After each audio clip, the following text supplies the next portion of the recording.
tenemos nuevamente una visita muy especial en los estudios de Norte Grande Federal. Nos acompaña nuevamente el padre Rafael del Blanco. Padre, muchas gracias por estar nuevamente en estos estudios. Esta es su casa, usted Así lo es, sabe. así lo siento. Y no, y el agradecido soy yo porque me permiten entrar en contacto con lo que a mí me gusta, que es la gente, ¿no es cierto? Las preguntas que tiene la gente, ¿no? Todo lo que le preocupa a la gente. Y usted ya está muy próximo a irse de la Sí. provincia, se Ujú, está yendo el padre a Roma por las dudas, por si alguno no lo sabe. Y la verdad es que yo le quiero hacer una pregunta, ujú. porque en estos últimos tiempos que nos ha mantenido muy unidos, he presenciado muchas misas de usted y he visto cómo la gente lo quiere, los testimonios de la gente, que mucha gente se acerca a usted y dice, usted me sanó.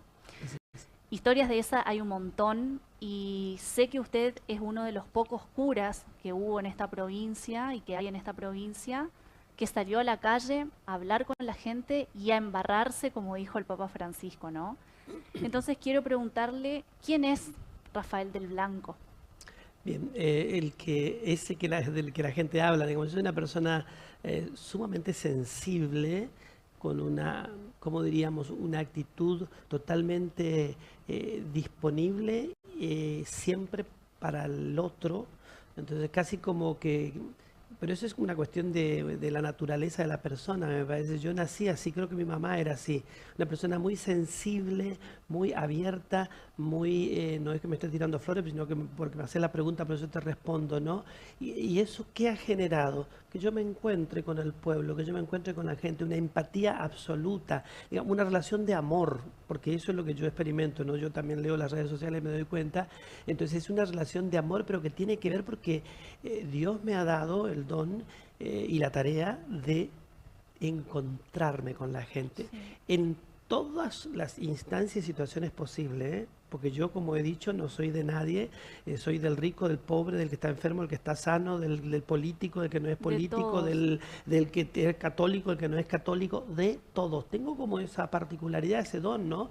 Y eso ha hecho que yo me encuentre con la gente y que realmente se haya producido como esta empatía de amor tan grande, ¿no? Como el que yo siento por el pueblo siente por mí. Y es lo que sin dudas lo diferencia, porque yo siempre me pregunté, ¿qué tiene el padre Rafael que no tenga otro cura? Y evidentemente es todo esto que usted dice, ¿no? El contacto diario con la gente Sí, y exactamente. el amor que usted le da a la gente y que la gente sin dudas le entrega a usted. Usted ha sido muy criticado, padre, usted ha Sí, sido muy perseguido, lo sí. han criticado mucho. ¿Cree que tiene que ver con esto de que los curas generalmente se cierran de la iglesia para adentro y les cuesta como mantener el contacto con el afuera? Sí, Usted vino a marcar esa diferencia y vino como a revolucionar un poco también el mundo católico de la iglesia acá en la provincia. sí, yo creo que cada persona es como es, ¿no es cierto? O sea, yo soy así.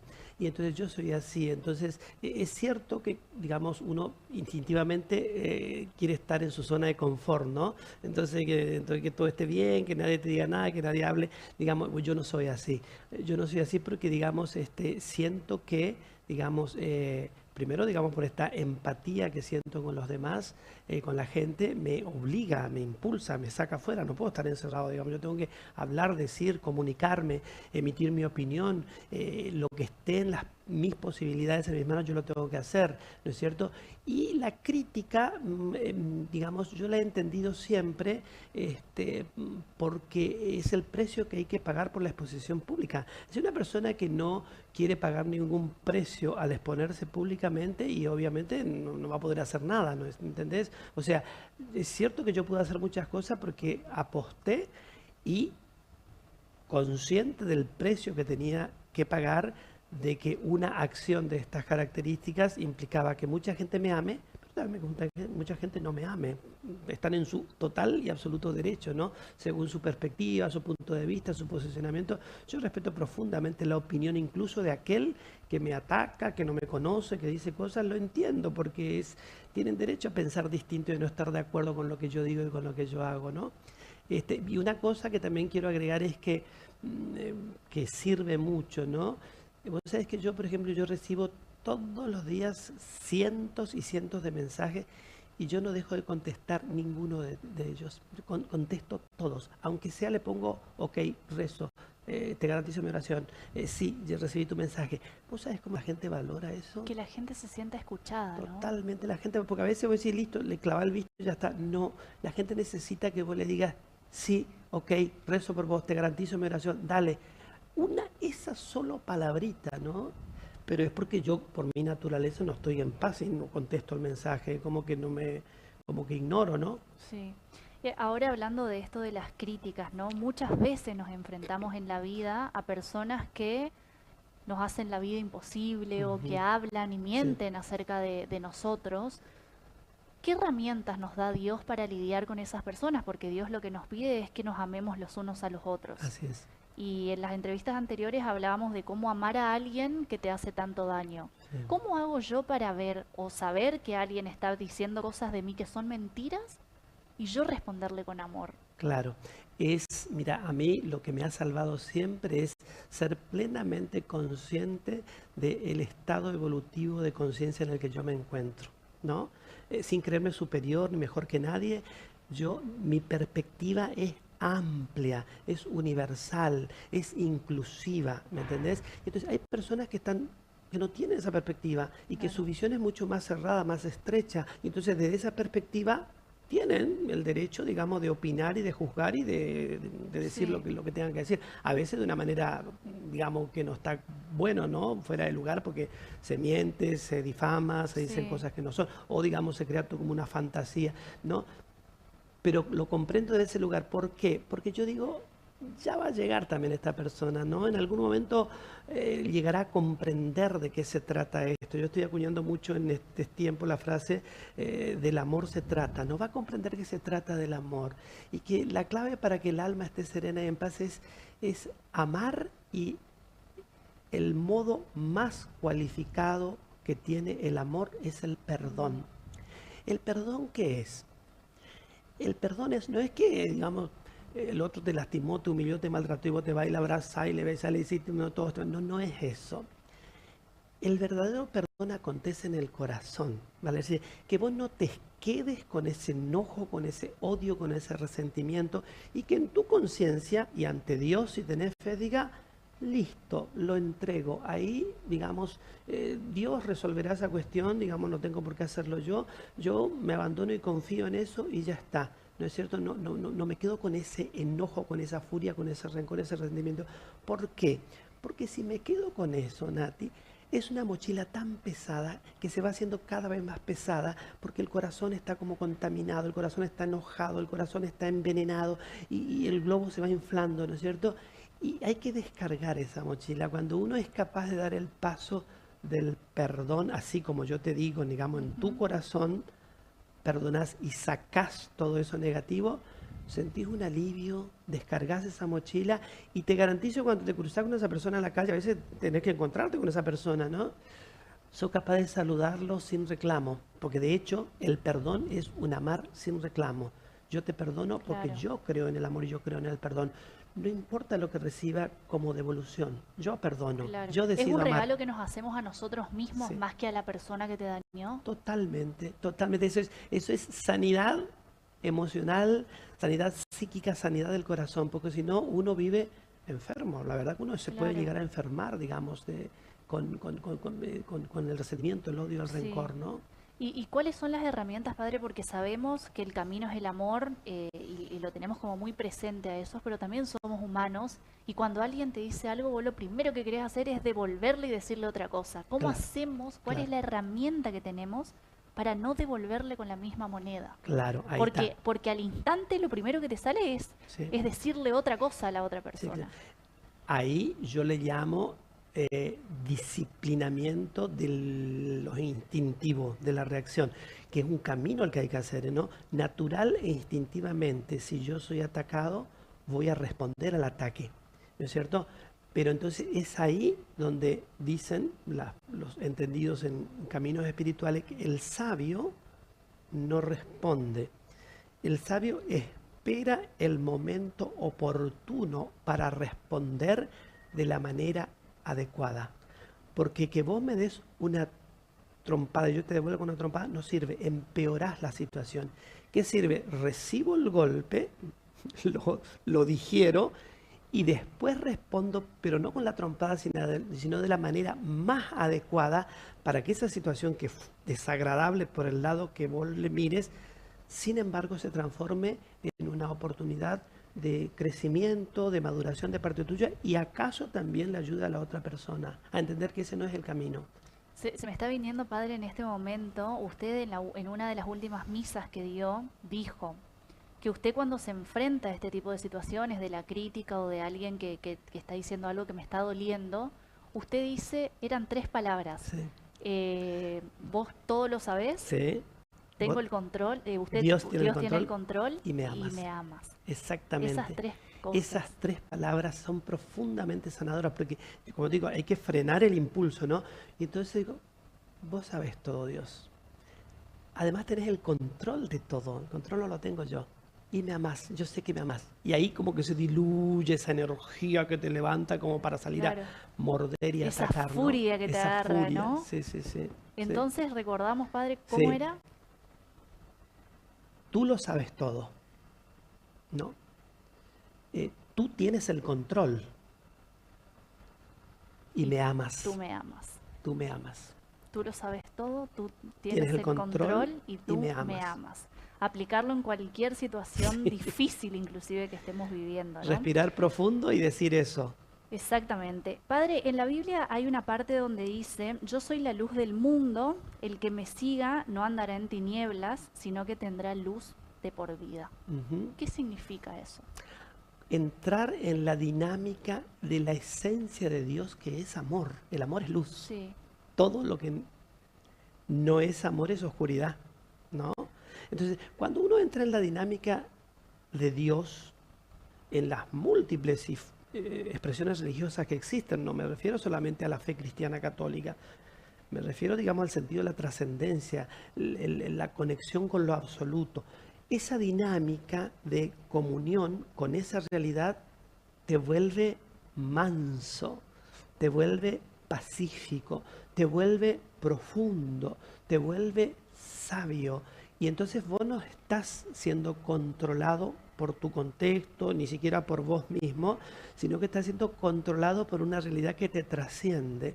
Y entonces, por más que te pasen cosas que vos no te revelan, no podés comprender, no salís de ese eje, porque estás en la luz, estás claro. conectado con tu esencia, con la esencia más poderosa que es Dios, que es el amor de Dios, ¿no? Y eso te gobierna, y eso te controla, y eso te dirige, eso te calma, te pacifica, te vuelve una persona bondadosa, una persona llena de ternura, una persona con mucha paz. ¿Por qué nos cuesta tanto entregarle el control de nuestra vida a Dios?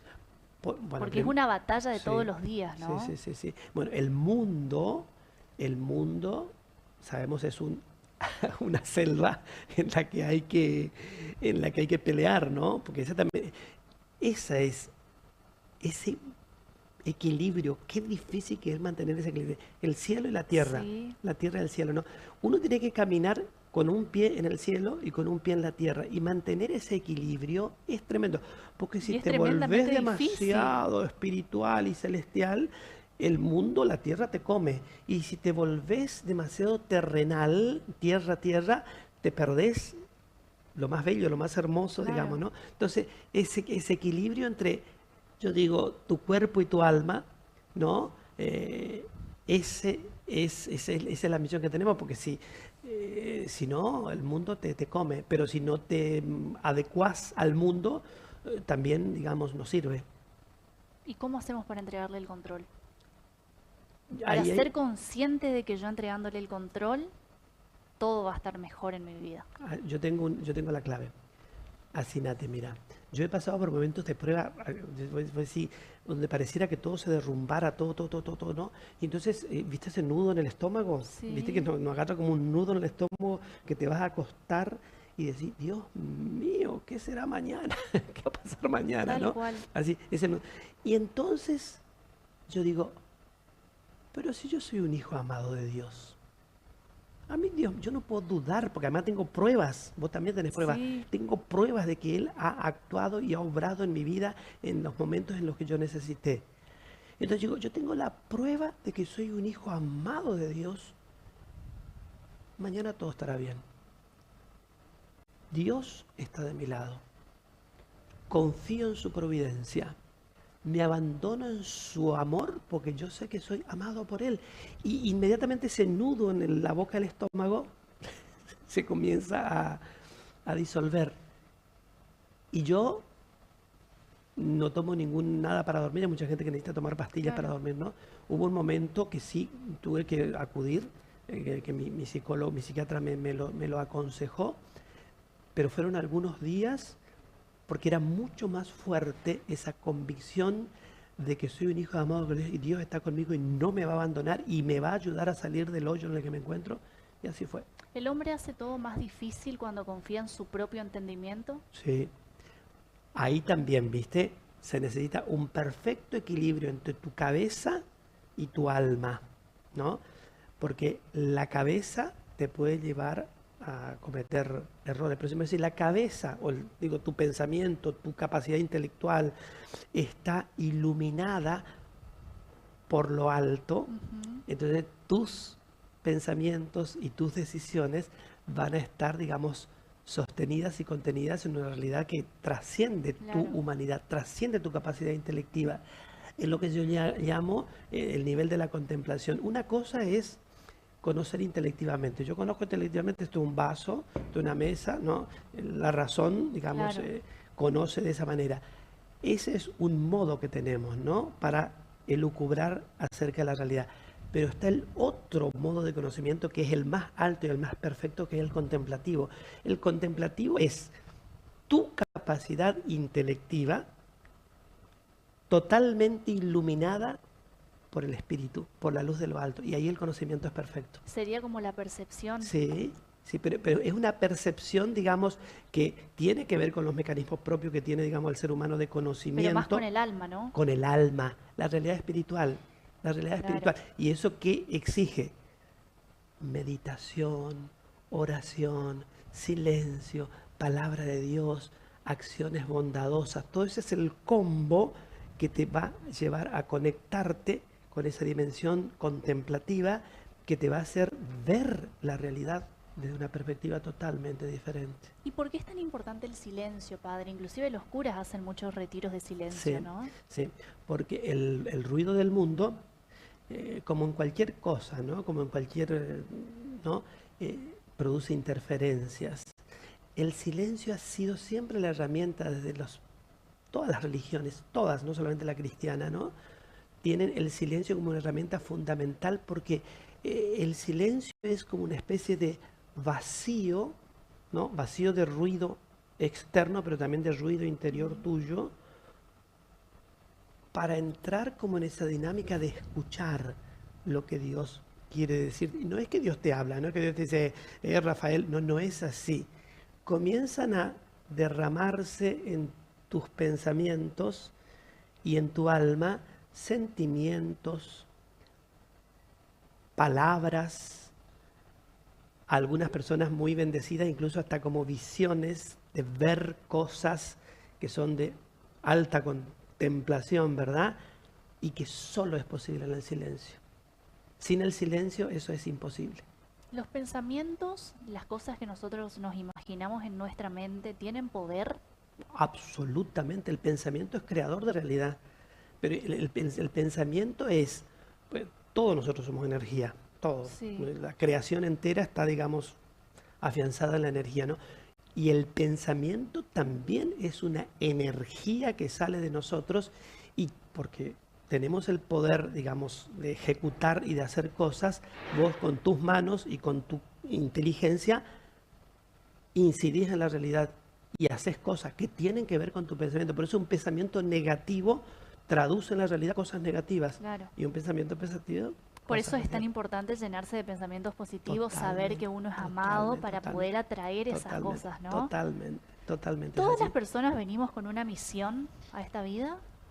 Creo absolutamente que es así. Nosotros somos únicos e irrepetibles. Y la ciencia lo está demostrando cada vez más, ¿no? El ADN. Ahora no hay un sistema más seguro, por ejemplo, que tu iris. Con tu iris vos Claro, podés, digamos, porque es único, no hay otro que tiene claro, el iris que tenés vos, ¿no? Y entonces ese ser único e irrepetible nos da indicio de que nosotros hemos sido creados por alguien y para algo. No, nosotros no somos el fruto de una casualidad, sino de una causalidad. Y esa causa tiene que ver con el amor, esa causa tiene que ver con Dios. Entonces, nosotros traemos siempre en el espacio y en el tiempo en el que nos toca vivir, porque tenemos un contexto particular, ¿no? Que es mi familia, que son el entorno, el lugar donde nací, ¿no? ¿No es cierto? Para ese lugar, para ese tiempo nací, para esas acciones es que he venido a este mundo, para esto, ¿no? Vos sos una claro. periodista, vos viniste, Dios te pensó desde toda la eternidad para que vos en este espacio, en este tiempo, ejecutes y desarrolles eso que Dios te dio, ¿no? Que es tu esencia, Claro. tu ser única e irrepetible. ¿Y cómo es que uno descubre cuál es su misión en el mundo? Bueno, la gente, esa es una buena pregunta porque hay mucha gente que me dice, yo no sé para qué vivo, yo no sé para qué nací. Nunca digas eso, nunca digas porque primero, naciste para algo, ¿no? Y alguien te dio la vida por una causa muy específica que vos tenés que trabajarla y descubrirla.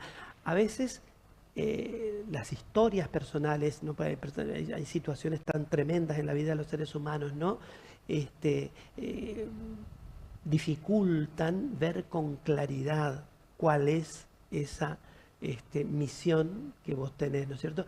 Pero te garantizo que si vos te pones a meditar la palabra, a hacer silencio, a orar y a preguntarle a Dios, Dios, ¿qué sentido tiene todo esto? ¿Cuál es el sentido de mi vida? ¿Qué querés que haga? Por algún lado, Dios te va a mostrar claramente cuál es tu misión.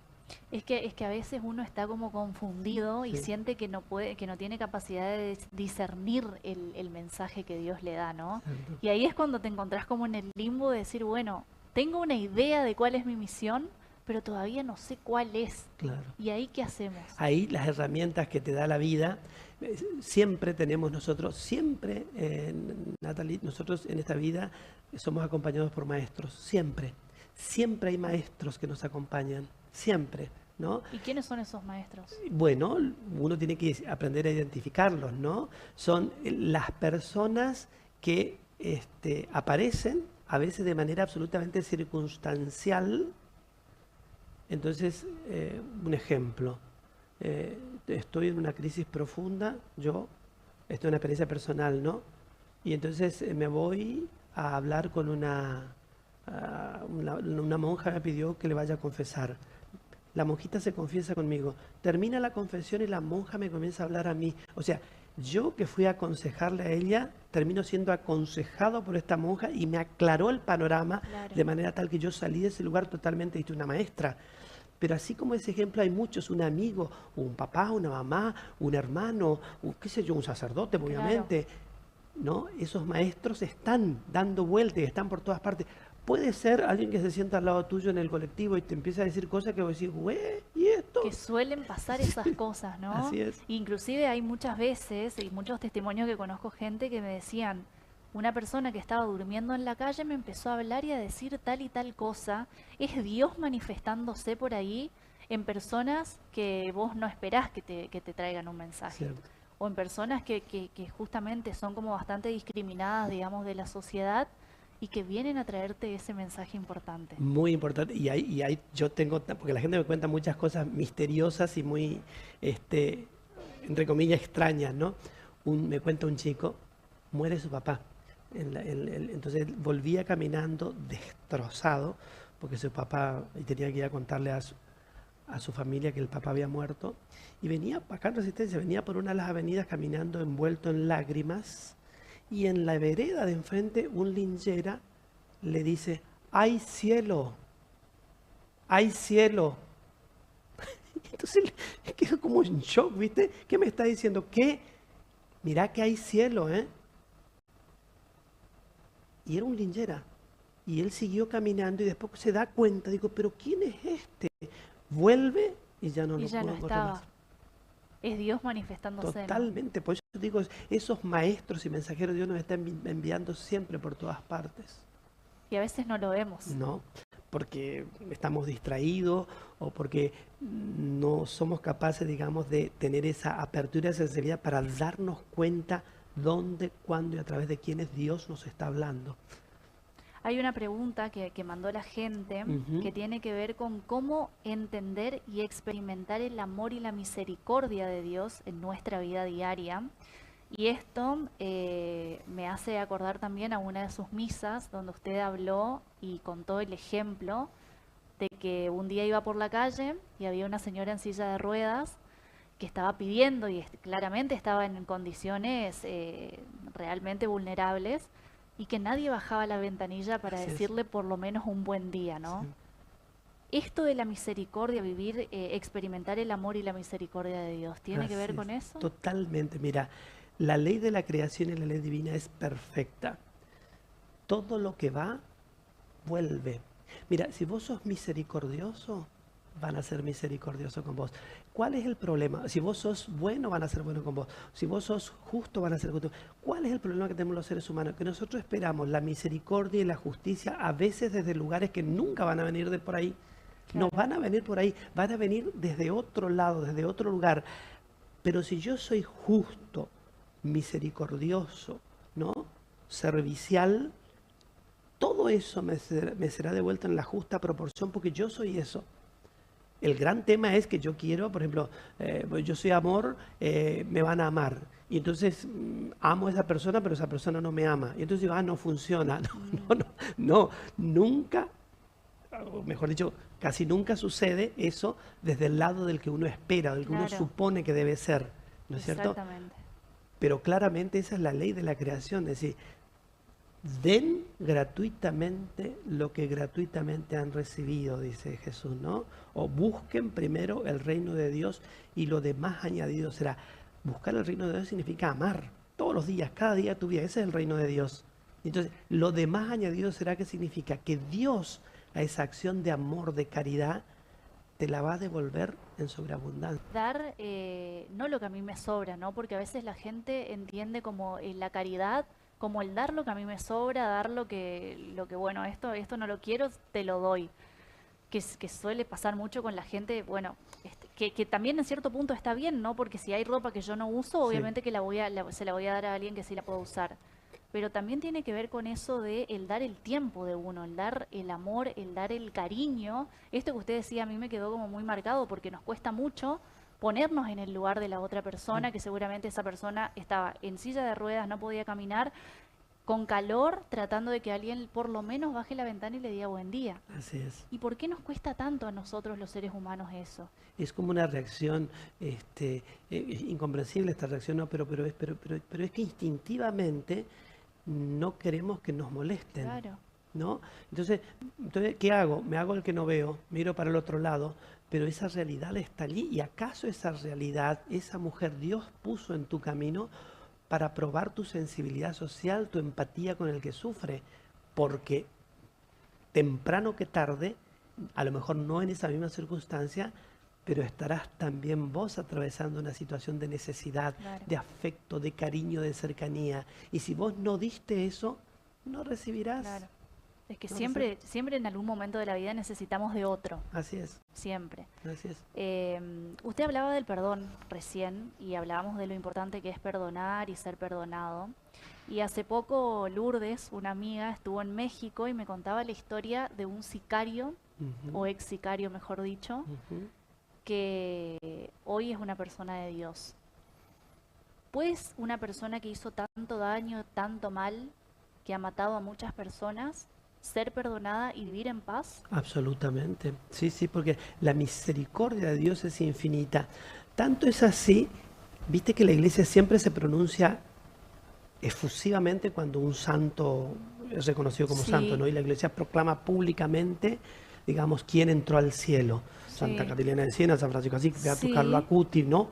Hace mucho ruido la iglesia para declarar los santos que están en el cielo y que no tenemos duda de que están allí. Pero la iglesia guarda silencio sobre los malos ¿O es que acaso la iglesia alguna vez dijo que alguien fue al infierno?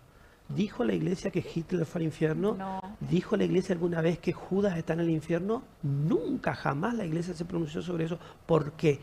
Porque la misericordia de Dios es infinita. Es decir, la acción del perdón y de la misericordia es algo, digamos, que depende solamente de Dios y que nosotros los seres humanos no podemos decir nada de eso. Por eso, si una persona realmente se arrepiente de verdad, si realmente reconoce su pecado y expía su culpa, recibe el perdón de Dios sin lugar a duda y queda limpio ante Dios. Ese pecado Y no puede está más. vivir en paz. Totalmente, totalmente.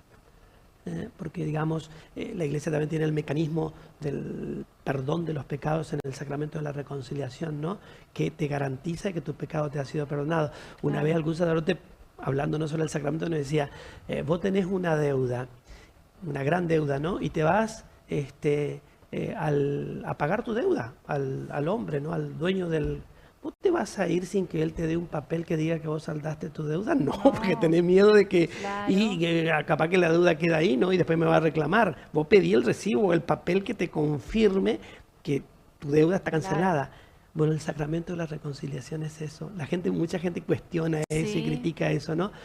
Pues el sacramento de la reconciliación es un acto de amor tan grande de Dios que dejó la iglesia para que la iglesia te garantice, te dé el recibo, tu pecado no está Claro. más, no existe más. Es que inclusive ¿cuántas veces escuchamos que el cielo está de fiesta Sí, cuando hay un pecador que- arrepentido, ¿no? Exactamente. Que es como es lo que vino Jesús a hacer de alguna Exactamente. manera, ¿no? A la Sí. tierra. Ujú. ¿Cómo podemos entender y explicar los principios de justicia y misericordia en nuestra vida y en nuestra sociedad? Mira, el principio de justicia, ¿viste? Dice que le tenés que dar al otro lo que legítimamente le corresponde por ser simplemente otro, por ser una persona, ¿no? Entonces, por ejemplo, el principio de justicia es, vos tenés que ser justo con el otro en el sentido de que esta persona tiene derechos, tiene una dignidad, y bueno, podés tratarlo como si fuera cualquier cosa. Por eso yo siempre digo que la espiritualidad cristiana nos ayuda mucho a poner en práctica ese criterio de justicia, ¿no? El otro día hablaba sobre el carrito, donde el carrito que va ahora en nuestras calles de Resistencia, y va la señora con el nenito, y entonces venimos con el auto y el carrito ahí delante. Entonces, entonces vos te enojaste, alterano, ¿no? Que se mueva rápido. A ver, ahí el criterio de justicia que nos da la fe cristiana es, esos que van sentados ahí en ese carrito son seres humanos. Merecen de parte mía un trato absolutamente digno, porque son seres humanos. Aún más, en clave cristiana, no son solamente seres humanos, que ya es mucho, porque ya le da una dignidad y un respeto y unos derechos, ¿no? Son también mis hermanos. Entonces, ¿yo qué debo hacer?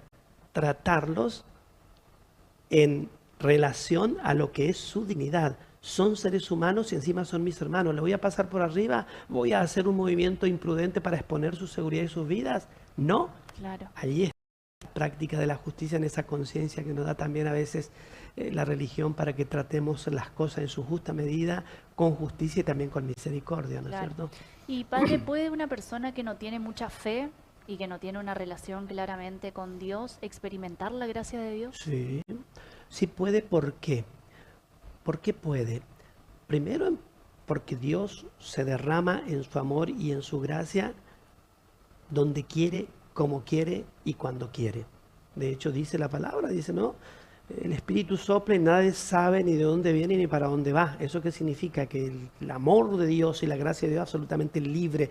No puede ser estructurada, digamos, en una estructura religiosa o de precepto o de ley. No, no. Entonces, es algo gratuito que Dios le da a cualquier persona. Y la persona, lo único que Dios pide es que la persona acoja esa gracia.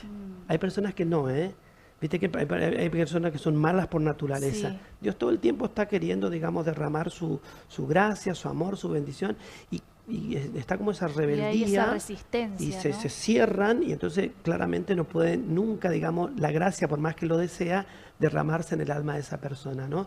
Pero yo conozco muchísimas personas que no tienen práctica religiosa, que no van nunca a misa, que no tienen religión conocida, y son Sí. personas que tienen un alma llena de luz. Vos sabés que le pregunto esto porque hace poco me pasó de una persona que me trae su testimonio y me dice que se había ido a la iglesia porque lo habían invitado y esa persona fue con muchos dolores físicos a la iglesia. Y dice que en un momento cuando pasa el Santísimo sintió como un escalofrío. En varios momentos de la misa siendo un escalofrío y cuando al terminar la misa se le fueron esos dolores físicos que tenía. Entonces yo le digo, evidentemente fue Dios o el Espíritu Santo que estuvo, digamos, en esa misa. Y él me dice, pero vos decís, porque mirá que yo no tengo mucha fe, ¿eh? Y ahí digo, ¿no? Cómo Dios también se hace presente en aquellas personas que creen que no tienen mucha fe. Totalmente, creen que no tienen mucha fe, pero si fue a ese lugar, ya ahí hay un dato que dice que se fue con una expectativa, se fue, digamos, con un buen deseo, Claro. se fue abierto, Con una apertura. con una apertura, ¿no es cierto? Y es imposible que una persona, digamos, que tenga esta predisposición no reciba la gracia. Sí. Él recibió la gracia porque tenía fe. Por más que él diga que según, porque a veces está la confusión, ¿no? Tener fe significa que vos vas todos los domingos a misa, que te confesás, que no sé qué, que no sé. No. Tener fe significa otra cosa. ¿Qué cree que le diría Jesús a aquellas personas que están pasando por situaciones difíciles? Lo que siempre le dijo y lo que siempre hizo Jesús cuando estaba en el mundo, ¿no? Jesús siempre estuvo consolando a los tristes nosotros recordamos siempre la imagen de esa mujer, la viuda de Naín, que iba con su hijo muerto, la multitud la acompañaba y ella iba llorando desconsoladamente, ¿no? Jesús se acerca, la mira, la toca y le dice, no llores. En el sentido de que la consuela, ¿no? La contiene.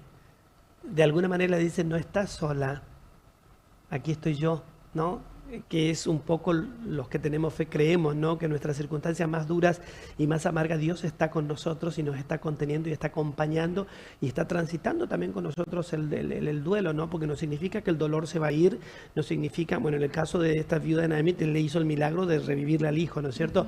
Pero ese es un caso excepcional, digo. Pero muchas veces es simplemente eso, ¿no? Dios coloca personas que nos contengan, que nos sequen las lágrimas, que nos llenen de esa presencia solidaria, amiga, ¿no? Fraterna, para poder transitar, digamos, esa circunstancia acompañados, ¿no?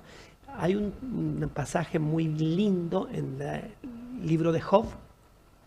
Job era el justo que sufre, o sea, la persona que hizo todas las cosas bien y le llegaron todas las pruebas impensado. Se le murieron los hijos, perdió los bienes, perdió todo, ¿no? Entonces Job se tira en una cama a llorar y a morir prácticamente, porque dice, ¿qué pasó acá? Yo hice todas las cosas bien y Dios me falló, es lo que pensamos, muchas veces, ¿no? nos sentimos identificados con él. Sí. Y entonces dice, pero Job, ¿qué tenía? Tenía 7 amigos. Escuchá lo que hicieron los amigos. Dice, Job estaba tirado en la cama, llorando, pidiéndole a Dios que se lo lleve, ¿no?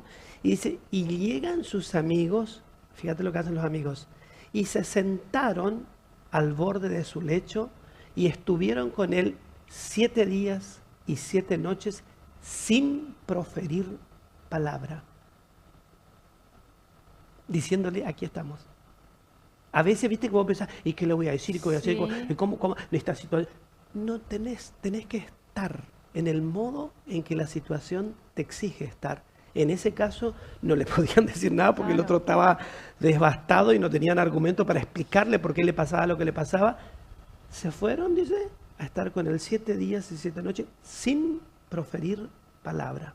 Por eso es importante también la gente con la que uno se rodea, ¿no? Sí, inclusive usted en una de sus misas también hablaba del paralítico que curó Jesús, que fue llevado por sus amigos, ¿no? Y que era tan grande la fe que tenían los amigos de que Jesús lo podía curar, que terminó siendo así. Es importante también rodearse de gente que pueda cargarnos cuando los necesitamos. Los buenos amigos, la comunidad, los hermanos, no, los hermanos digo en el sentido de la fraternidad. ¿Por qué le tenemos tanto miedo a la muerte?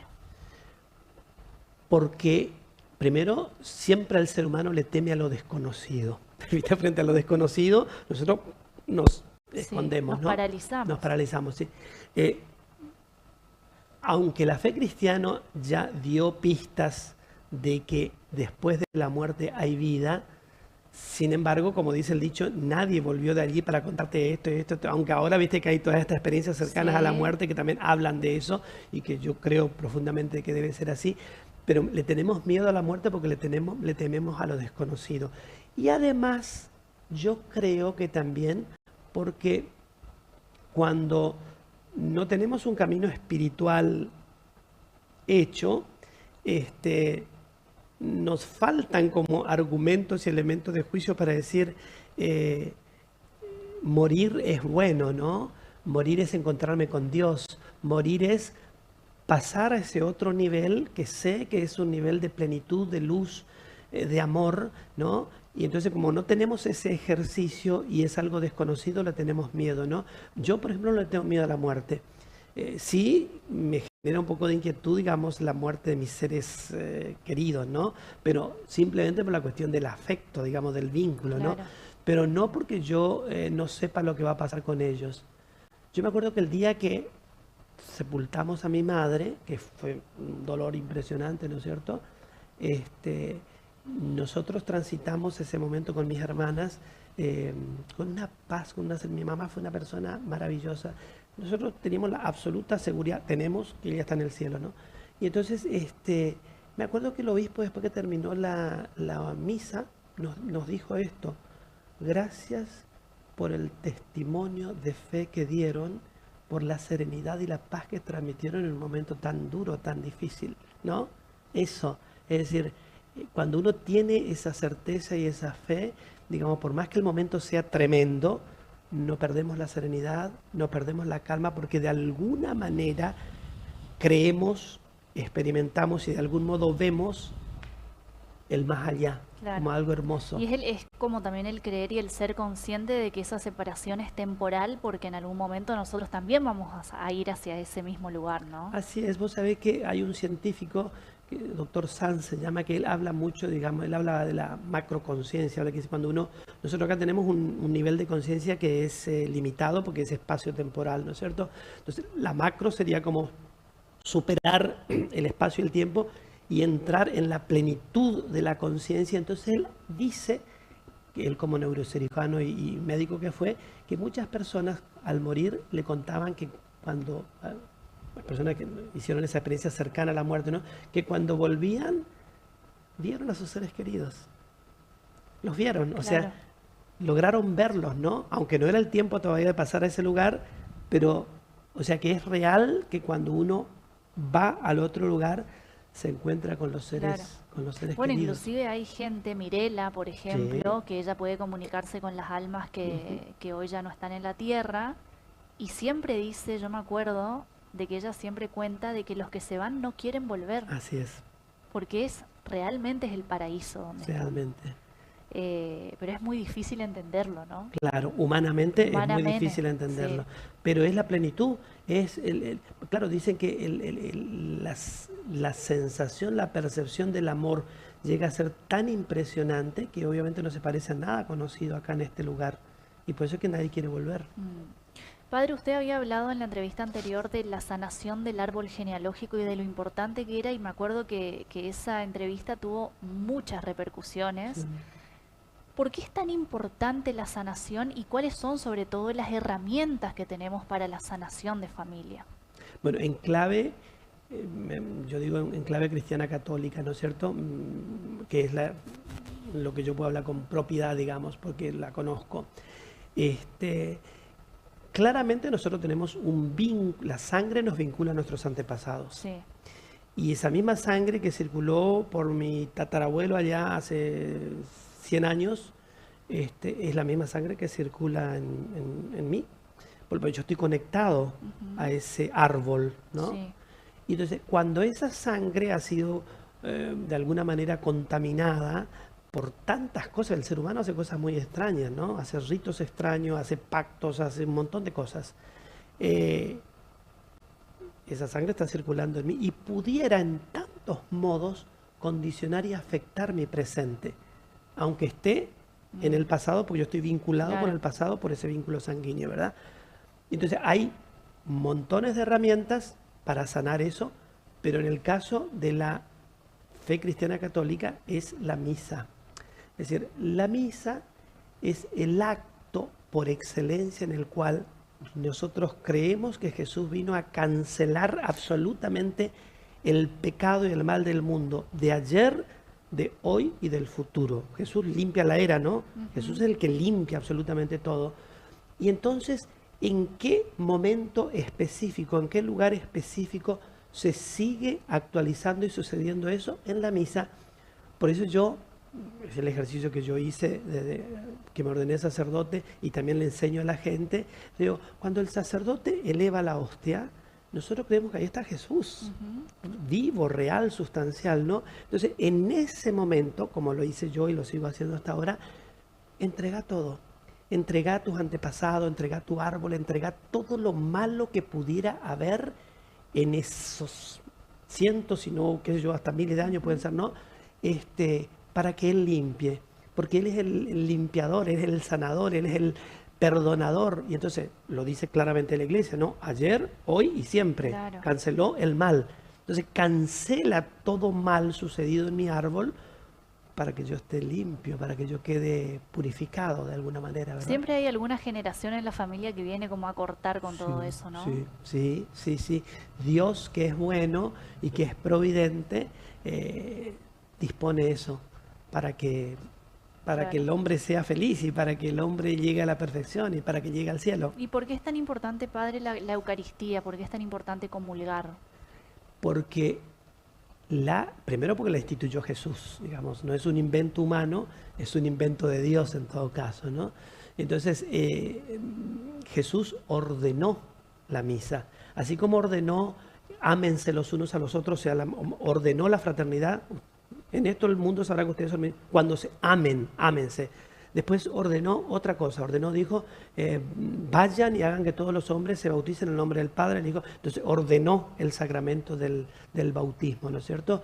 Y ordenó también la misa cuando dijo, tomen y coman, este es mi cuerpo, tomen y beban, hagan esto en memoria mía. Ahí dio una orden. ¿Por qué dio esa orden?